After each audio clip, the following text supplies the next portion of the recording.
Industry co-creators break down that wild Season 3 finale. Mickey Down and Konrad K talk about where the soapy drama needed to go after. We had written ourselves into a corner. This article discusses the Season 3 finale of HBO's Industry, and therefore contains spoilers.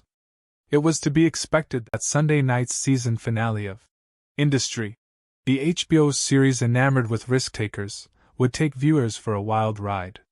The show is known for its twists and turns, an effective way to keep a general audience captivated by the thorny workplace politics and backdoor dealings of Pierpoint, a fictional top London investment firm. Co-creators Mickey Down and Konrad K have only leaned further into soapy drama with each season, supplementing some of the more jargon-reliant plots. If you don't know by now what it means to short something, you never will.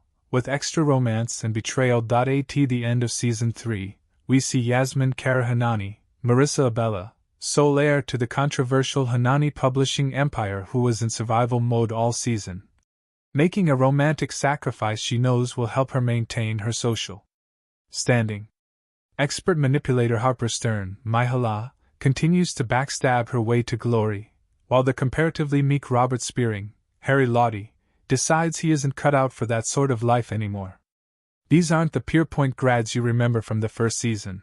The Washington Post spoke to Down and K mere minutes after news broke that the series was renewed for a fourth go-round. They broke down the provocative finale, but they kept mum about what it might mean for the fictional gang's Season 4 trajectories.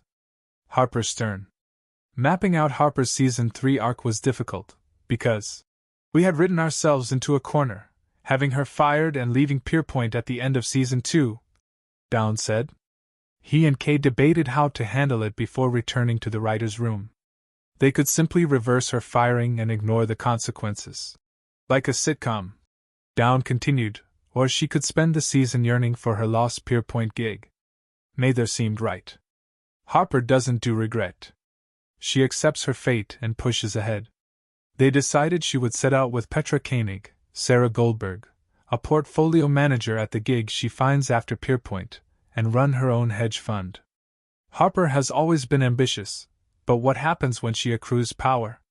Will she play by the rules or, say, trade on privileged information? She straddles the line throughout the season, upsetting Petra before extending an olive branch, repeatedly. Eventually, the old Harper emerges. She goes behind Petra's back and sets up a clandestine meeting with Otto Moston, Roger Barkley, a former client who offers Harper the opportunity to return to the shady business tactics of her past. She can't resist. Harper misses the rush she used to chase, Down said, describing the character's thought process. I'm going to do something that gives me adrenaline and purpose. I'm going to roll the dice again. Yasmin is initially underestimated by her Pierpoint colleagues, deemed a pretty face from Notting Hill without much to offer. We always thought of her as someone from money who was trying to prove herself outside of that privilege, Kay said. But in Season 2, when her father, Charles Hanani, Adam Levy, enters the picture, it becomes clear that there are a few unexpected obstacles in her path down, and Kay leaned into the natural on-screen friction between Abella and Levy in writing their Season 3 storyline.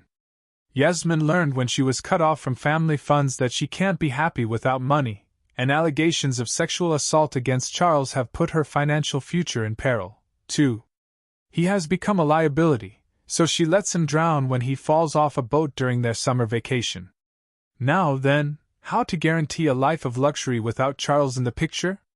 Even though she and Robert finally hook up in the season finale, cutting the sexual tension that built between them for 3 seasons, Yasmin becomes engaged that same day to Henry Muck, Kit Harington, the rich tech CEO with whom Robert once worked, and whose uncle owns the tabloids that can make or break Yasmin's image.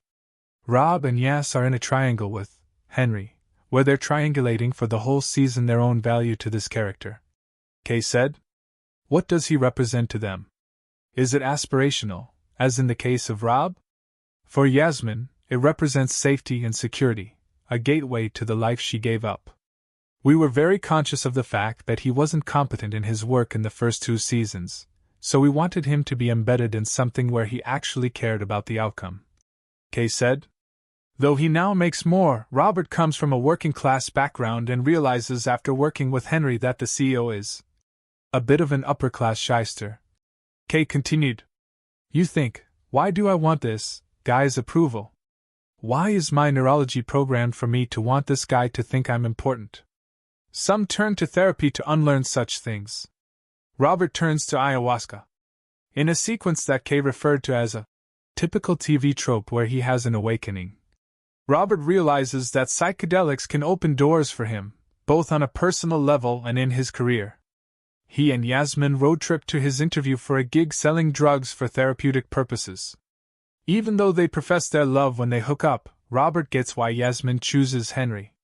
His new path doesn't suit her, and England's ingrained class system never allowed him to believe that he had a shot with her anyway. Is there a more tragic figure this season than Eric Kenleon? He's a mess. Down said of the one-time tyrant. In Season 1, Kay added Eric was the guy with the baseball bat who scared the S out of everybody. Season 2, we called him Sad Eric because he was moping around. We needed a corrective. Eric spends Season 3 scrambling for an identity. According to Kay, he misses his high-stakes working relationship with Harper, once his ruthless protégé, but doesn't know how to recreate that feeling. He tries to find his footing amid Pierpoint's merger with Al Miraj, the fictional Arab state-backed entity, but ends up as collateral damage. Eric getting put through the ringer might be karma for doing the same to others. Because of Leung's versatility as an actor, Kay said. We were like, let's just give it to him. It's going to be a gauntlet. He's going to have to play scared, horny, angry, sad, regretful, excited, ambitious. At the end of the season, Eric walks onto a deserted trading room floor. All the computers are covered in plastic. It's almost like a graveyard. He sells his soul and then is the king of nothing.